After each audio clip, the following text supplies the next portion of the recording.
Добро пожаловать во вторую часть моей новой серии. Во второй части Странника Номикона мы рассмотрим следующий класс с конца списка классов, на который упал мой глаз, и который мы будем искажать.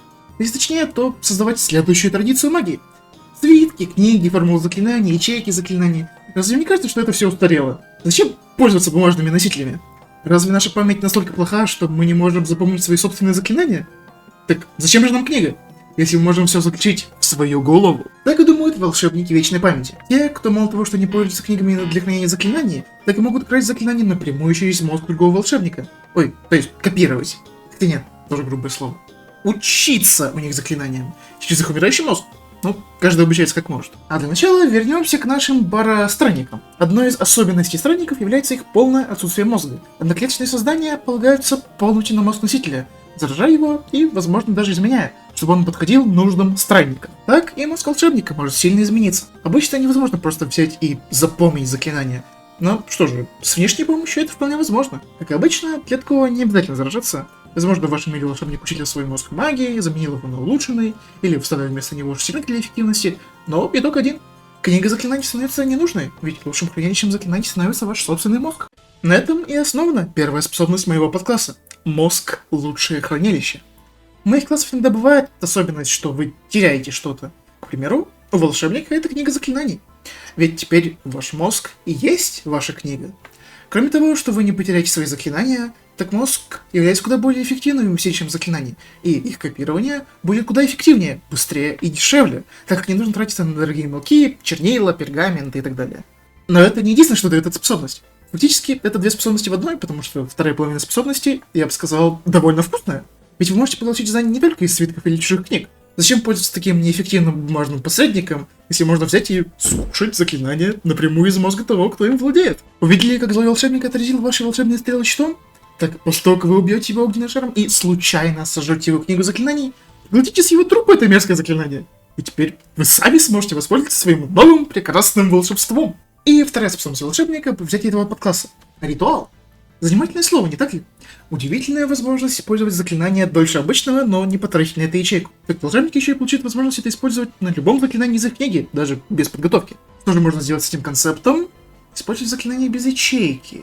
Так мы можем использовать наш новый усиленный мозг, чтобы использовать так любое заклинание, и даже не затрачивая дополнительное время. Бесплатное использование заклинаний. Правда, это напрягает мозг довольно сильно, да и не всегда сработает. Лишь с успешной проверкой интеллекта нашего прекрасного хранилища заклинаний можно так использовать заклинание. А при провале придется использовать как обычно. Правда, это нагрузка на мозг, даже если ритуал будет успешен. После использования заклинания таким способом, к сожалению, мозг больше не сможет его так использовать. Это не забывание, никак нет. Наш мозг ведь идеальное хранилище. Однако пара нейрончиков наверняка все равно перегорела, из-за чего подготовленным такое заклинание уже не назвать. После долгого отдыха все установится. Можно даже нейрончики перестроить на другие заклинания, но до того момента заклинанием уже точно нельзя воспользоваться. Так еще не все заклинания так можно использовать. Заклинания высоких ячеек слишком уж требовательны. С высокими уровнями возможно так использовать заклинания получше, но самые сильные, к сожалению, нет.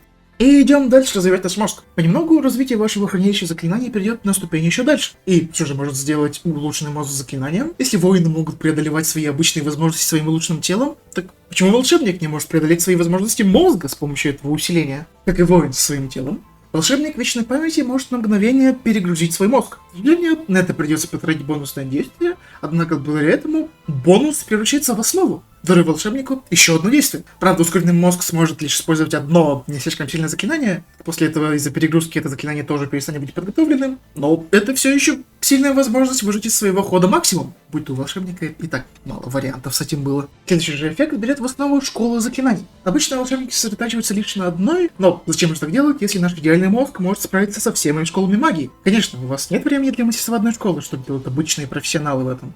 Но зачем становиться кузнечными клещами, если можно стать мультиинструментом? Поэтому волшебник вечной памяти каждой школе заклинаний добавляет свой небольшой эффект, который может чем-то помочь. Его активация не обязательно, так что можете не волноваться, вы не волшебник дикой магии. Но эти эффекты могут быть полезны в битве. При использовании молнии запустить небольшой заряд силовой энергии, после громового шага связать противника, чтобы пытаться за вами угнаться, дополнить свою иллюзию малой иллюзией, также много других небольших эффектов, что практически всегда будут полезны. Ну и способность последнего уровня. Сильнейшая способность волшебника вечной памяти. Вспомнить. Как бы глупо это ни звучало, но Мементо позволяет дать вашему мозгу отдохнуть.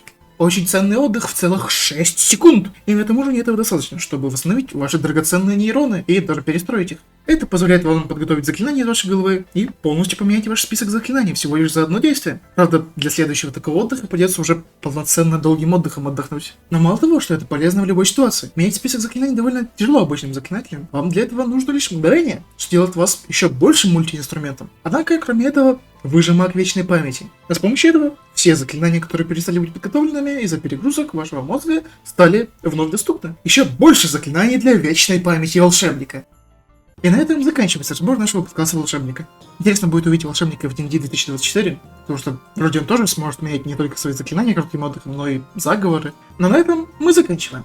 Класс волшебника разобрали, а значит следующий на очереди у нас мой второй любимый класс этой игры. Колдун, Варлок, называйте как хотите. Самый кастомизируемый класс из всех. Дай бог, что в новом данде его не испортят. О каком богу же я молюсь? Конечно же, великой всеискажающей госпоже. И мой следующий подкласс колдуна также будет получать силы от нее, подкласс колдуна.